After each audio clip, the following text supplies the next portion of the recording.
एक बार भगवान बुद्ध अपने शिष्यों के साथ किसी गांव में पहुंचे। गांव के लोग उनसे बहुत प्रभावित थे और रोज उनके प्रवचन सुनने आते थे।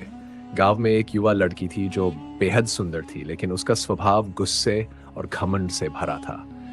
वह बुद्ध के प्रवचनों का मजाक उड़ाती थी और सोचती थी कि उनके उपदेश केवल कमजोर लोगों के लिए हैं। एक दिन वह लड़की अपने घमंड में बुद्ध के पास पहुंची और कहने लगी, गुरुदेव, आप सबको शांत रहने और अच्छे विचार रखने की शिक्षा देते हैं, लेकिन मुझे बताइए, अगर कोई व्यक्ति सुंदर है और उसे हर चीज मिल सकती है, तो उसे इस शिक्षा की क्या जरूरत? बुद्ध मुस्कुराए और बोले, मैं तुम्हें इसका उत्तर दूंगा, लेकिन पहले मुझे एक काम करने दो। उन्होंने एक फूल मंगवाया और लड़की से कहा, इस फूल को पकड़ो और ध्यान से देखो। ये कितना सुंदर है, सुगंधित है और लोगों को आकर्षित करता है। लड़की ने सहमति में सिर हिलाया। बुद्ध ने कहा, अब इसे कुछ दिनों तक ऐसे ही रख दो। लड़की ने पूछा, क्यों? ये तो मुरझा जाएगा। बुद्ध बोले, सही कहा, यह फूल चाहे कितना भी सुंदर क्यों न हो, एक दिन मुरझा जाएगा। इसी तरह तुम्हारा रूप और सौंदर्य भी समय के साथ खत्म हो जाएगा, लेकिन यदि तुम्हारा मन सुंदर है तो यह हमेशा रहेगा और तुम्हें सच्ची शांति और खुशी देगा। लड़की ने यह सुनकर अपना सिर झुका लिया और कहा, गुरुदेव, मैं समझ गई, मुझे भी अपने मन को सुंदर बनाने का रास्ता दिखाइए। शिक्षा, सौंदर्य और भौतिक चीजें अस्थायी होती है। सच्ची सुंदरता मन की पवित्रता और अच्छे विचारों में है। अपने मन को शुद्ध करने और अहंकार को छोड़ने से जीवन में सच्ची खुशी मिलती है। एक बार की बात है, एक आदमी ने भगवान बुद्ध से पूछा, गुरुदेव, क्रोध को कैसे खत्म किया जा सकता है? बुद्ध ने उसे एक शांत मुस्कान के साथ जवाब दिया, मैं तुम्हें यह सिखाऊंगा, लेकिन पहले तुम्हें मेरे साथ कुछ समय बिताना होगा।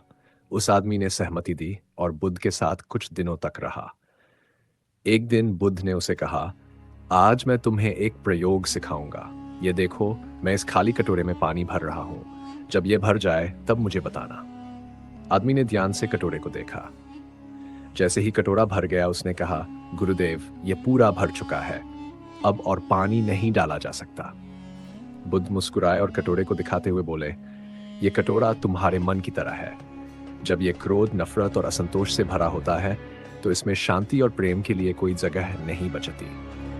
अगर तुम्हें क्रोध से छुटकारा पाना है, तो सबसे पहले तुम्हें इस कटोरे को खाली करना होगा। आदमी ने पूछा, लेकिन गुरुदेव, इसे खाली कैसे करूं? बुद्ध ने समझाया, इसके लिए तुम्हें ध्यान, करुणा और क्षमा का अभ्यास करना होगा। जब तुम अपने मन को इन गुणों से भरोगे, तो क्रोध अपने आप गायब हो जाएगा। जैसे ये कटोरा खाली हो गया, वैसे ही तुम्हारा मन भी शांति से भर जाएगा। शिक्षा, क्रोध और नकारात्मक भावनाएं हमारे मन को भर देती हैं, जिससे शांति के लिए कोई जगह नहीं बचती।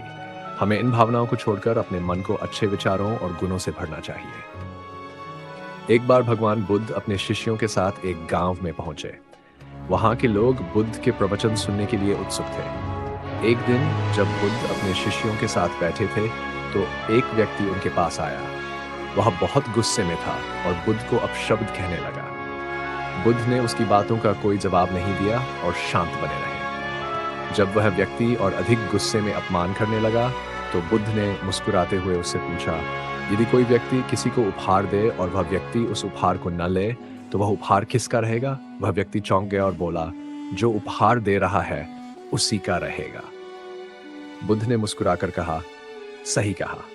इसी प्रकार यदि तुम मुझे गालियां देते हो और मैं उन्हें स्वीकार नहीं करता, तो वे गालियां तुम्हारी ही रहेंगी। उस व्यक्ति को अपनी गलती का एहसास हुआ। वह बुद्ध के चरणों में गिर गया और माफी मांगी। इस कहानी से हमें यह सीख मिलती है कि हमें दूसरों के गुस्से और नकारात्मकता का जवाब शांत रहकर देना चाहिए। हमारी प्रतिक्रिया ही हमारे व्यक्तित्व को परिभाषित करती है।